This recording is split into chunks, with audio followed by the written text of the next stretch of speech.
কণ মইনাহঁত আজিৰ পৰা আমি ছবি আঁকিম। ই আঁকিব হ'লে কেনেকৈ আঁকে তোমালোকে জানা নহয়। ইটো কেনেকৈ লিখে আমি এনেদৰে লিখি ল'ম।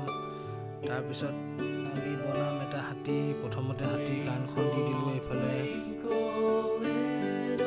কাণখন হৈ গ'ল। এতিয়া মূৰটো বনাম। মূৰটো বনাবৰ কাৰণে তোমালোকে এনেকৈ ডট ডট দি আঁকি ল'ব পাৰা। এই ডট ডটখিনি মিলোৱা আগতে হাতী সোঁডালো মিলাই লোৱা। এই পৰা সোঁডাল দিলা এনেকৈ, ঠিক আছে। ইমানখিনিৰ পৰা সোঁডাল ওলাই গ'ল। ডব্লিউ এটা দি দিবা বা এন হ'ব দুটা ডব্লিউ। তাৰপিছত এই অংশখিনি মিলাই দিলা, ঠিক আছে। এতিয়া হাতী মুখখন হৈছেগৈনে?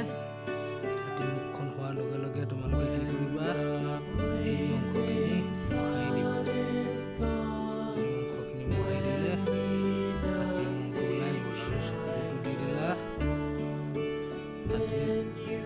ইমানখিনি অংশ হৈ গ'ল তোমাৰ। হাতী ভৰি থাকে নহয় জানো? ছবি থাকিলে আমি অকল দুটাহে ভৰি দেখি পাম দেই। এইটো হাতী এটা ভৰি হৈ গ'ল। তাৰপিছত পেটুৱা পেট আৰু এটা ভৰি আঁকি দিলোঁ এনেদৰে। তাৰপিছত এই অংশখিনি মোহাৰি দিলোঁ, ঠিক আছে। এতিয়া হাতী ইমানটো ক্ষীণ নহয়, অলপ পেটুৱা হয়, গতিকে ইয়াত আকৌ ডট ডট ডট বহাই দিলোঁ এইডাল চিনত চাই। তাৰপিছত লগ লগাই দিলোঁ আৰু এই অংশখিনি মোহাৰি দিলোঁ, ঠিক আছে।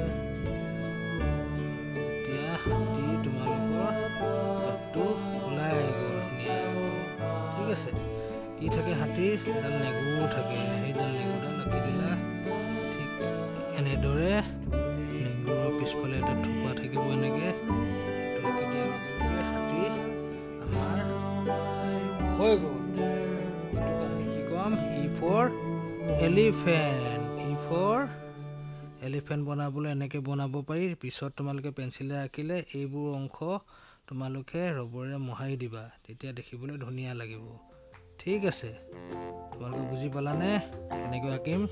তোমালোকক মই ধাৰণা দি আছোঁ কেনেদৰে বনাব পৰা। E for elephant, E for elephant বনালা আজি। তাৰপিছত আমি ই পাছৰ আখৰবোৰক লৈ আমি বনাম ছবি, ঠিক আছে। আজিলৈ আহোঁ, বাই বাই। ভালদৰে থাকিবা তোমালোকে।